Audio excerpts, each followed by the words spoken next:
What's up, Miracle Fighters, and welcome back to our channel. This time we have a deck profile featuring the Gold Paladin Ezel Scissors deck from the, I guess in English, it's the most recent V-Clan collection. For the Japanese side, I think the new V-Clan collection has already come out, so this will be the previous one. But anyways, this deck will be for Ezel Scissors, and with Ezel Scissors, back in V Premium now, we've basically gotten all versions of Ezels retrained.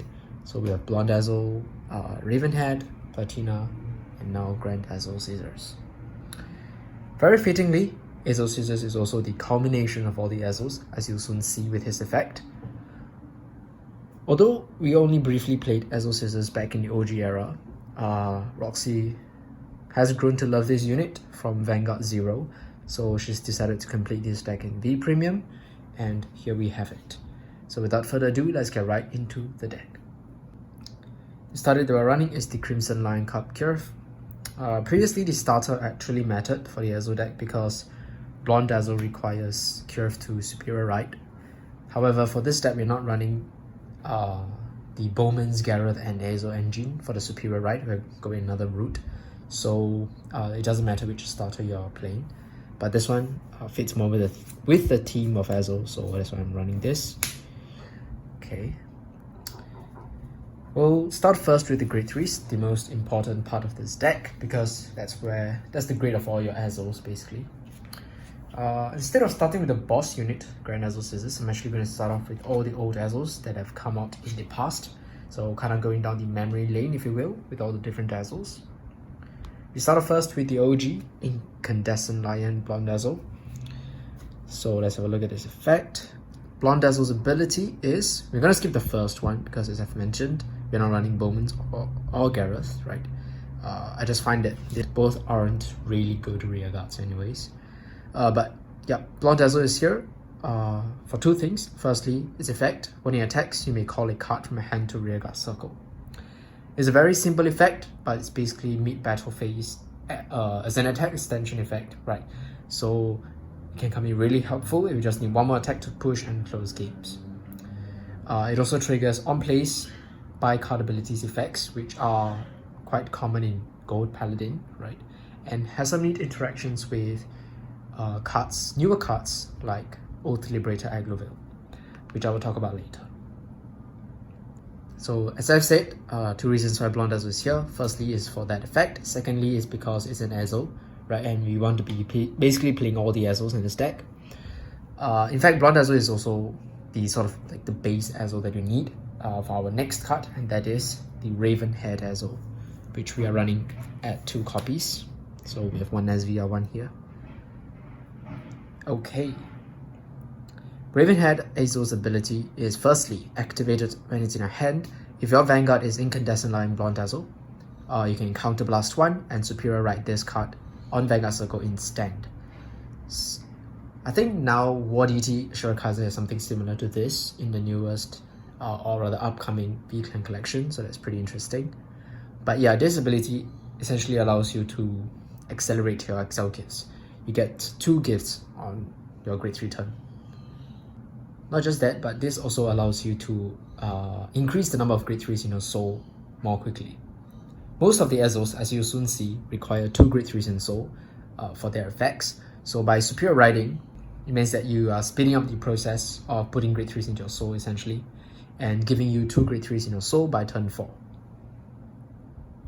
Ravenhead Ezel's main effect is the second ability, which is on Vanguard Circle when it attacks. If Incandescent Lion Blonde Ezel, right, if the base form is in a soul, you may counterblast 1. Until end of that battle, Ravenhead Ezel gets plus 15,000 power, plus 1 critical, and your opponent cannot call sentinels from his or her hand to Guardian Circle for his battle. This means it's a minimum 27k 2 crit attack that the opponent cannot PG with. With an 8k booster, that's 35k, and it'll force 35k shield from the opponent's hand if they want to guard for a 2 to pass. Now that more players are playing Hue Guardians, right, 35k shield is not as easy to reach as before because Hue Guardians are 15k, right? 15 and 15 is just 30. True, they can still use Hue Guardians against this if they are still on grade 2 or even grade 1. But beyond that, this card can be pretty hard to guard. Because of the way this deck works, you can use this ability quite early, right? As early as turn 3 or even 2. So this card allows you to push in damage and deal the opponent high damage early game. I would play more copies of Ravenhead, but I currently own 2 copies, and as you guys know, Ravenhead is a pretty old VR. It's really hard to find, more copies of him now. So I'm just making do with what I have here. Personally, I would maybe cut down one Bond Ezel because there's a way to super write him straight from the deck, so you don't really need to see that many copies of him, and maybe increase Ravenhead Ezel by 1. Anyways, moving on, our next Ezel is the Blazing Lion Platina Ezel, which we are running at 3 copies. Platina Ezel's ability is activated. You may counterblast 1 during your main phase and change the turn's first drive check to look at 2 cards from the top of your deck, reveal 1 card from among them in your trigger zone, and call 1 card from among them to rearguard circle. Essentially what that means is check top 2, call 1, and drive check the other. Then if your soul has 2 or more grade 3 cards, you change the second drive check of the turn and more as well, meaning that all of your drive checks, you will look at the top 2, call 1, and drive check the other. This is actually a really insane skill. What this means is that as long as you have 2 grade 3s in soul, you're manipulating all of your drive checks and giving yourself a superior call mid-battle phase for each drive that you make. Not only are you making it easier to check triggers, but you're also getting 1 more unit onto the field to attack with.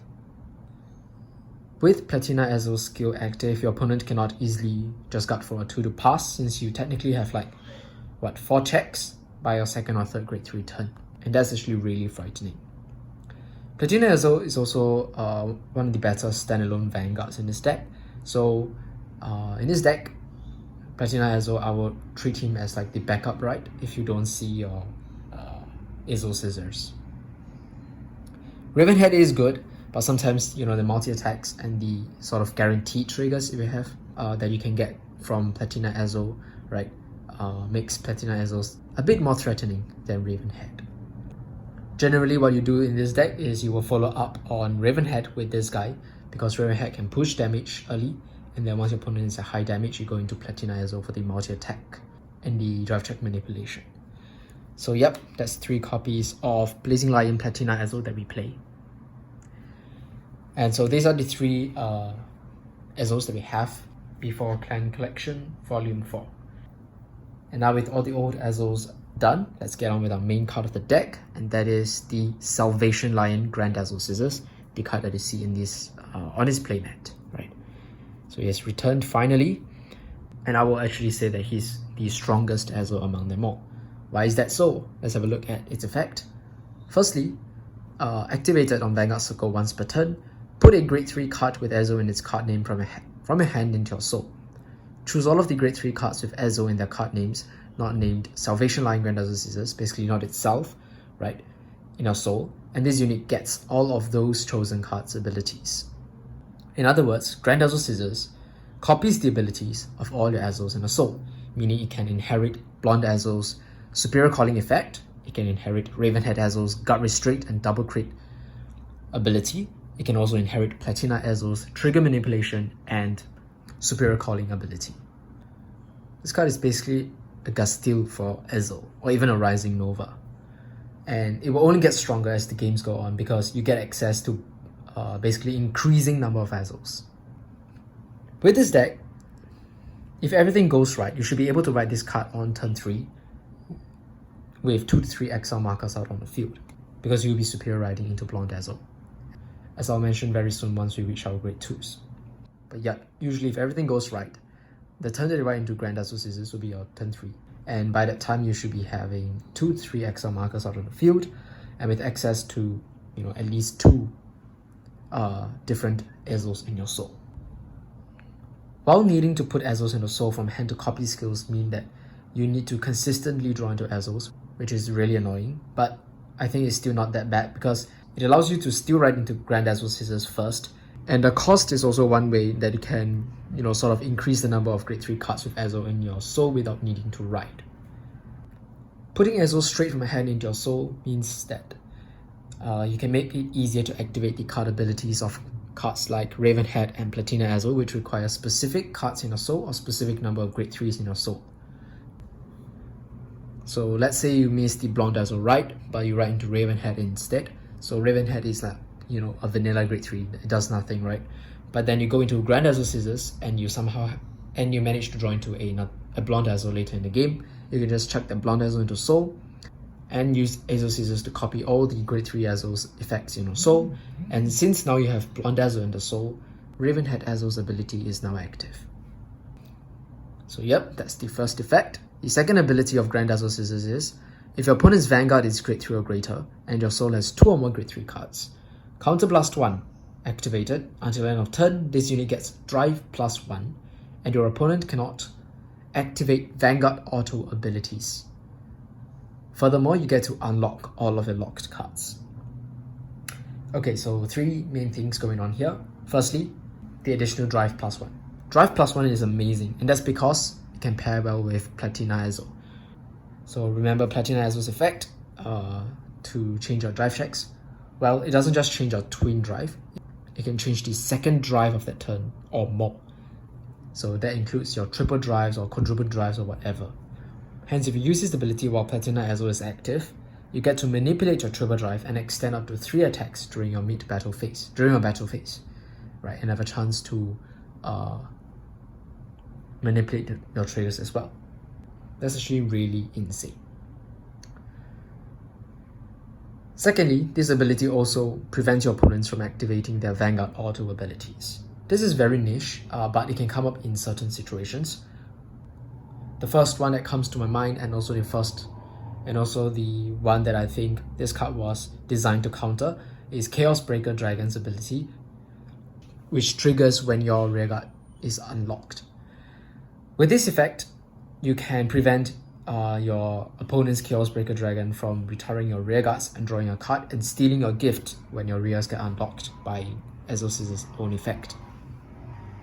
Not just that, but against specific matchups like Nubatama, Daihozan, and Magatsu Storm, right? This ability also comes in really handy. So Daihozan's ability is to make the opponent drop cards whenever they call a rearguard, and this can be really annoying to face.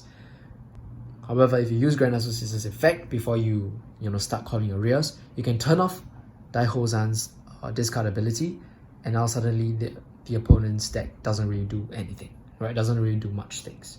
You no longer have to be afraid of Daihozan's hand rape. Against Magatsu Storm, since you have Ravenhead Ezel which counters Sentinels, Magatsu Storm is a way your opponent can counter Ravenhead Ezel. However, if you use this effect, you can turn off the Vanguard PG ability of Magatsu Storm, forcing your opponent to use cards, drop cards from the hand if they want to guard your Ravenhead ability, your Ravenhead Guard Restraint. And this might just cheese out a win for you if your opponent is not prepared for it. In fact, this ability is also great against one of the VRs in Gold Paladin, and that is the Sunrise Ray Knight Gurgit, which allows the Gurgit player to superior call up to 2 cards from the top 5 cards of the deck to Guardian Circle during your turn. So if you use this, your opponent cannot superior guard from their deck, and this will greatly limit the defense that your opponent has. Your opponent can't just, search out PG from the deck to guard Ravenhead Ezel, right? So really useful. And thirdly, the unlock ability. Grand Ezel Scissors' skill to unlock all of your locked cards just gives any opposing Star-vader player a hard time. Lock in V is no longer as busted as before, but if you use Salvation against them, they literally do nothing against you. Salvation being able to straight up counter all of the Star-vaders decks so far is a great throwback to his old effect, and I think it's really fitting. It doesn't do much against, really any clans, I guess, except for Link Joker, but at least you won't get screwed up by the Link Joker matchup. Omega Glendios was just revealed like yesterday, right, with the auto win ability if the opponent has like 5 or more rearguards, but as long as you're using this deck, that probably will never ever come out. Omega Glendios also prevents the opponent from unlocking during the end phase, but Grand Ezel Scissors unlocks during the main phase, so this card completely bypasses that restriction. And yeah, basically with this effect, Grand Ezel Scissors has a really good matchup against any Star-vader deck, in my opinion. So yes, that's 4 copies of the main card, Grand Ezel Scissors, and also that rounds up all the grade 3s. So we are playing a total of 12 grade 3s in this deck. 12 is a rather high number, but it's also needed to ensure that we can see each one sufficiently and that we can also draw into them consistently so that we can pay the cost for Ezel Scissors to copy, all their effects. Let's move on to our grade 2s. For the grade 2s, we start off first with 4 copies of our main grade 2 right, that is the Flame Wind Line Wonder Ezel. Let's have a look at Wonder Ezel's effect. So Wonder Ezel has 2 abilities. The first one is a Vanguard effect. Soul Blast 1 and retire a Crimson Lion Beast Howl on rearguard circle. You can search your deck. If Wonder Ezel is your Vanguard, you can search your deck for up to 1 Incandescent Lion Blonde Ezel, write it as stand, and give that unit -1 drive until the end of turn. Then shuffle the deck. This card is 1/2 of a Superior Right engine. This Superior Right combo that Wonder Ezel does with Howl is very important in this deck because it's this deck's main edge against all the other decks out there. I might be wrong, but I think Ezel is probably one of the only decks in V that can write into a grade 3 on your turn 2. This means that we get our imaginary gift exile earlier than the opponent, even if we are going second, and it also allows us to gather more grade 3s in our soul faster. Basically, our turn 2 is a turn 3 for us. As I've mentioned already, our main grade 3s like Ezel Scissors and Platina Ezel require 2 grade 3s in soul. So by pulling off the Superior Right and going into Ezel Scissors on turn 3, as long as you have another Ezel in your hand to put into the soul, you will always have 2 grade 3s in your soul, and this will activate all the abilities of any of your grade 3s, grade 3 Ezels. Riding up into Blonde Ezel also means that you have a 12k base Vanguard as early as turn 2, which bolsters your defenses a little bit, and your opponent most of the time will have to call a booster behind the Vanguard in order to hit as well. Besides this Superior Right effect, Wonder Ezel also has a nice rearguard effect, which is when placed on rearguard circle, you can Superior call a card from hand to rearguard. This is useful in attack extension plays for no cost, simple and effective, and it's also one of the reasons why Gurgi is so strong. It's because this ability to extend one more card from a hand during the battle phase is free. So good. So yep, that's our 4 copies of Wonder Ezel. An amazing card. Moving on to our next grade 2, I played 2 copies of the Knight of Passion Bag the Magus. So this was Ezel's 12k attacker back in the day, and he's finally returned. This time he has been upgraded quite a bit, so let's have a look. Firstly, continuous on rearguard circle during your turn, Bag the Magus gets plus 5000 power for each grade 3 with Ezel and its different card name in your soul. This means that if you have, let's say, a Blonde Ezel and a Raven Head Ezel in your soul, it gets plus 10. If you have this 3, if you have this 2 along with Platina Ezel, that's 3 different named Ezels in your soul, Bag the Magus can go up to plus 15, so it's 24. And if you have all 4 different types of Ezel grade 3s in your soul, Bag the Magus can even go up to 29k, which is really insane. That's like a 20k guard for all Vanguards. With how this deck functions, it's not difficult to get, 1 copy of each Ezel into your soul, and that's why Bag the Magus can get pretty big quickly, easily hitting for 24k and above. If you put him on an Exile circle, he's like 29 to 34k, depending on which Exile gift you choose, and that can be very scary for the opponent. Bag the Magus is our deck's potentially strongest attacker on his own, and I think he's a much needed card for this deck, because Ezel, unlike the other Gold Paladin bosses, Gurgate or Prominence Core, they give power to the board, right? But Ezel doesn't really. At most, Platina Ezel is just banking on drive checks. Ravenhead only gives power to itself, and Platina and Blonde doesn't even specify any power gain anywhere. So sometimes your rearguards can be hitting for like peanuts. That's why I'm playing Bag the Magus, because this card is a beefy beat stick on its own. Having a unit like this that can get big for not much cost at all is really nice. Not just that, Bag the Magus also has a second effect, which is if your soul has 2 or more grade 3 cards, very easy. When this unit will attack, it battles all of your opponent's units in the same column. This is essentially a Leonard for Ezel. Ghost has never been a clan that can affect the opponent's field. We are more of, plussing our own field. So This ability of Back Demagus to, clear a column was a pleasant surprise when it first came out. Since Back Demagus hits hard, as I've mentioned, has usually a 24k minimum, this effect basically means that you get to retire something in the back row. Your opponent will usually not want to guard 2 times, right, for Back Demagus. So all in all, I think Back Demagus is just a really solid card. I would play more copies of him, but space is really tight in this deck because we want to have, an abundance of Ezel grade 3s. Wonder Ezel is just too important. Our next grade 2 is also really important. And all the grade 1s are just too important to take out as well. There's not much space, so 2 is the most I can really fit him in. So yeah, that's 2 copies of Back Demagus. And then to round up our grade 2s, I play 3 copies of the Oath Liberator Aglovale. One of the best grade 2s as well in Gold Paladin. This card is, I guess it's seen in all Gold Paladin decks really. Prominence Core definitely uses it, Gurgate uses it, even Agravain also uses it, and it also has a lot of synergy with some of the Ezel cards, and that's why I'm playing 3 copies of it. 2 effects. Firstly, Aglovale has a Vanguard effect. When placed on Vanguard Circle, counterblast 1, look at 3 cards from the top of your deck, superior call up to 1 card from among them to Rearguard Circle, and put the rest on the bottom of the deck in any order. Generally in this deck, your main right target will be, Wonder Ezel, right? So this skill rarely comes up, but if it does come up, depending on whether you think you have enough counterblast, you can go for it, get a +1 to the field, go for some early rush. If not, I generally don't really use this effect much.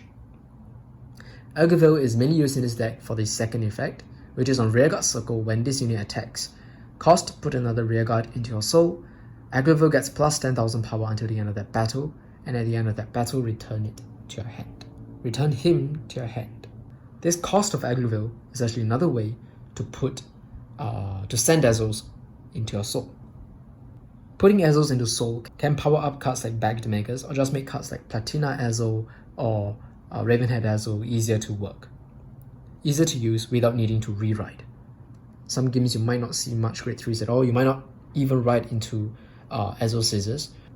Aglovale also comes up in situations like where you're stuck on Ravenhead Ezel, but then you miss the Blonde Ezel ride.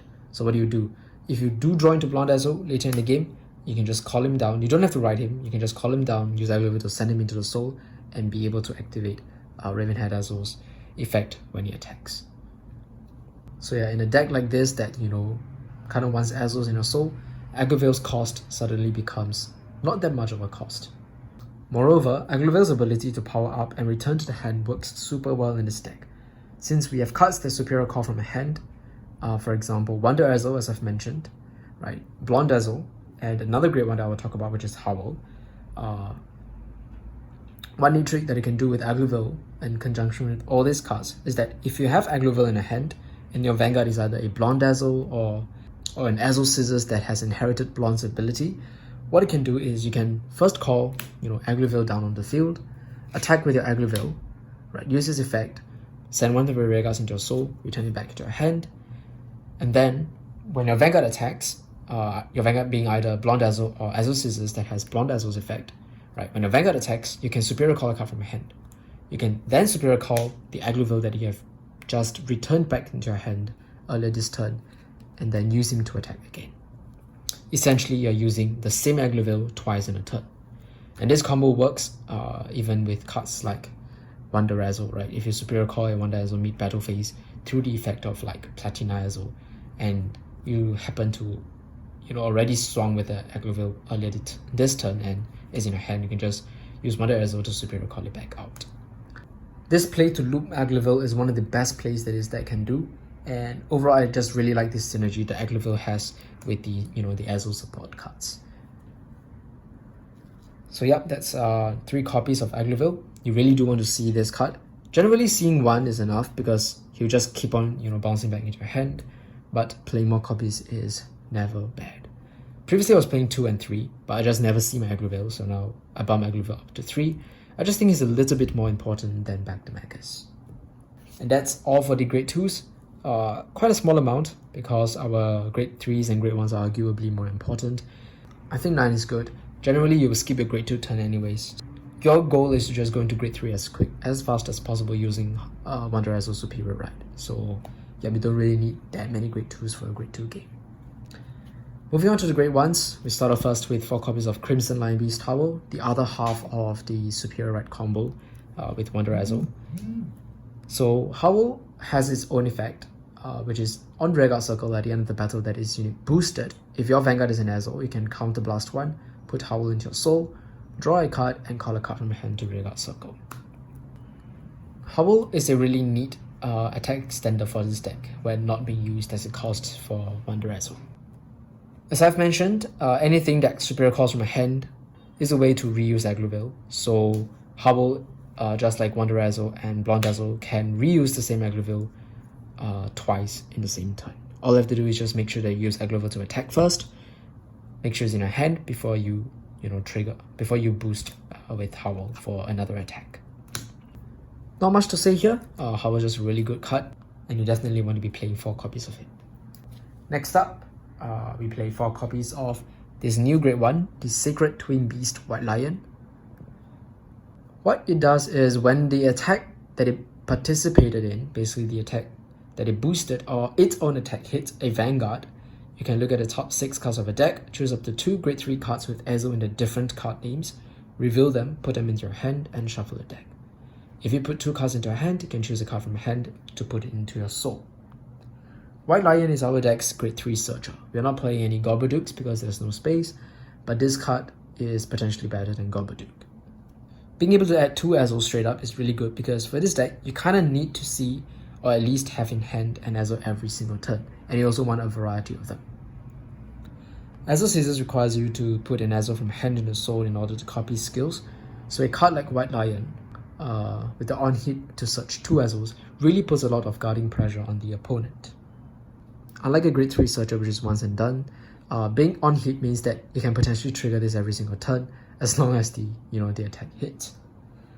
The last sentence, to choose a card from your hand to put into your soul if you added 2 Ezels into your hand, can also help to speed up the number of grade 3s in your soul by allowing you to have 2 grade 3s in soul basically as early as turn 3, even if you don't superior ride. In my opinion, White Lion pairs up the best with Bag the Magus. As I mentioned, Bag the Magus is a beefy rearguard on its own, so by using White Lion as a booster for this beefy rearguard, it makes sense that the attack will most of the time go through unless your opponent is willing to throw down a bunch of guards for this attack. So yeah, these 2 cards in the same column will give you the highest chance to trigger the on hit. Lastly, for the grade 1s, we are running 4 copies of the Lesson of Truth Din Drain. Forever a staple in Gold Paladin, I feel. Din Drain is Gold Paladin's, I would say, best countercharger because she's the most generic one. Her effect is when placed by your card's ability, you may Soul Blast 1, either draw a card or countercharge 1 and give her plus 3000 power. This deck can be very counterblast heavy, with Platina Ezel eating a counterblast every single turn, and most of the time you also want to be, adding a drive, right, and turning off your opponent's auto Vanguard abilities, so that'll be another counterblast used by Ezel Scissors. So just imagine eating up at least 2 counterblasts every single turn. You will exhaust yourself very quickly, probably even by second grade 3 turn. And you also have cards like Ravenhead Ezel, which is a really good use of counterblast. So if you want to use all 3 effects of these grade 3s, you'll be eating like 3 counterblast in 1 turn. Hence, having access to countercharge is really important. And I like Din Drain over the other countercharger, which is Josephus, because Din Drain's countercharge can trigger when placed, as long as she's placed by a card's ability. For Josephus, he has to be placed from deck, which means he can only countercharge if you superior call him out through Platina Ezel or Agloville. However, Din Drain can work even if you superior call her out with cards like Blonde Ezel, Wonder Ezel, or Howl. If you draw into her, and you have either one of these 3 cards that I've mentioned, her skill is not turned off. She can still be, superior called out from your head. So she's not really a dead card if you draw into her. And that's what I really like about Din Drain. She's only 7k though, but the turn that you place her, she's a 10k booster, which can be very useful. And subsequent turns can just use her as, soul fodder for Agloville to get the plus 10k. So yep, I'm running 4 copies of Din Drain. are very, very important for this deck. And that's pretty much it for all the normal units. So that's a total of 12 grade 3s, 9 grade 2s, and 12 grade 1s. Let us move on to the triggers. So what I'm playing is 4 front triggers, 4 critical triggers, 4 draw PGs, and 4 20k shield heals. Not heal guardians, but 20k shield heals. So let me explain the fronts and the crits. So I split the offensive triggers into fronts and crits because I feel that this deck doesn't really have a preference over whether it wants to go full crits or full fronts. Both work fine. Fronts are especially good because you can generate quite a bit of exile circles with this deck, and you most of the time have a filled up front row, and fronts just really help in that aspect. But crits also really good because of cards like Ravenhead Ezel, which is already a double crit Vanguard with guard restrict. So if your opponent says no guard to it and you check a crit, you can potentially just win games there.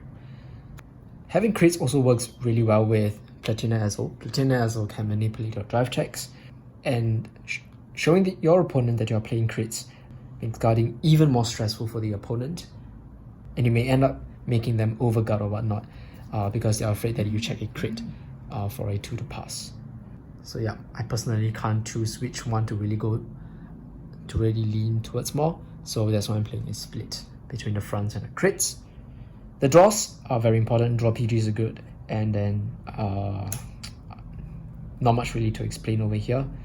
No crit sentinels because I just want to play draw triggers, so I might as well just play the draw PGs. And then for the heals, the reason I'm not playing the heal guardians is because for this deck, your goal is to skip a grade 2 turn and go straight into grade 3 with the help of Wonder Ezel.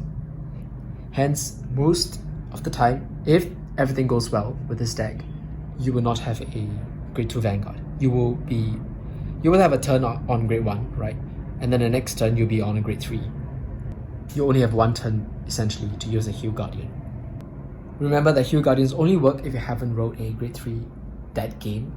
So the effectiveness of the heal guardian, I feel, is not as great for this deck. It's not that the heal guardian is not effective, but rather the playstyle of this deck doesn't really make the heal guardians worth it, because it'll more often than not be just a 15k shield if you play this deck correctly.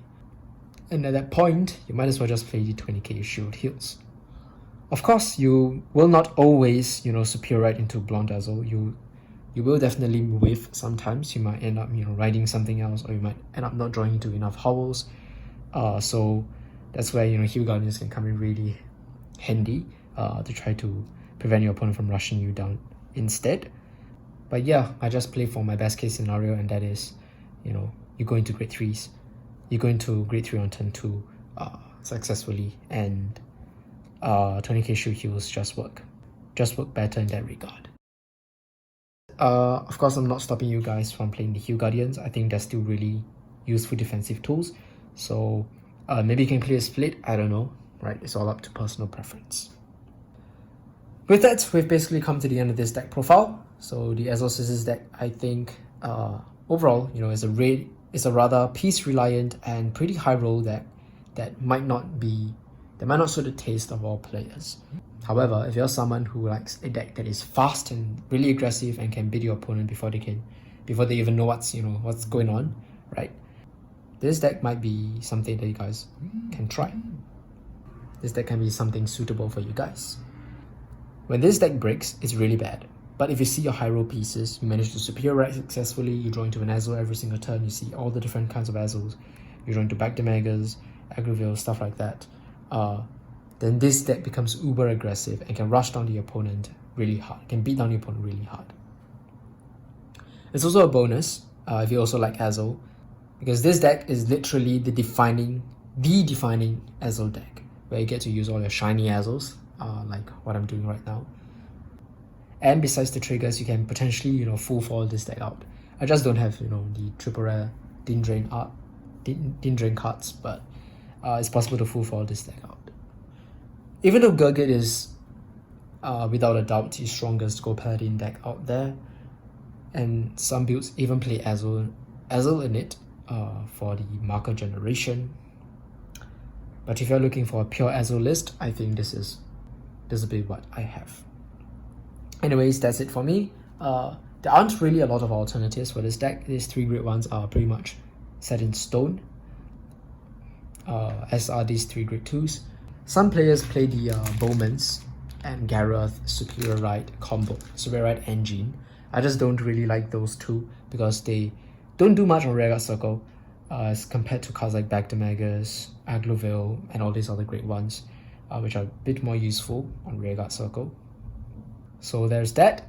And another card that I think that I am not playing in this deck is Bluish Flame Liberator Percival, which is, you know, restricted to 1 so far. You can play that.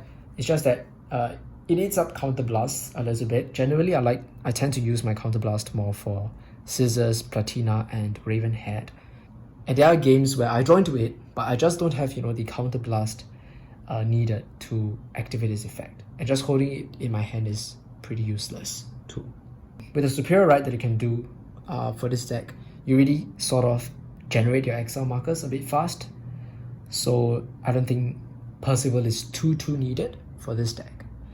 Yes, Percival can be very helpful in tutoring out Agloville straight from the deck and enabling all those powerful Agloville loop plays that I've talked about just now.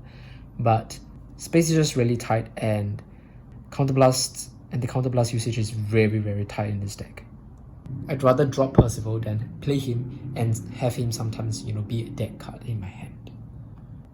If you guys can make it work, do let me know in the comment section down below. But Roxy and I are personally more comfortable with this current list that we have here. So yes, that's pretty much it for this deck. For the gifts, XL2 is almost always our choice. We have never gone into XL1. I guess the plus from XL2 is just really good. And so yeah, that's basically it. Once again, I hope you guys enjoyed this deck profile. If you have any suggestions or queries about this deck, do leave them in the comment section down below. I'll be sure to answer them. That's it for me for this video. I'll see you all in the next one. Bye guys.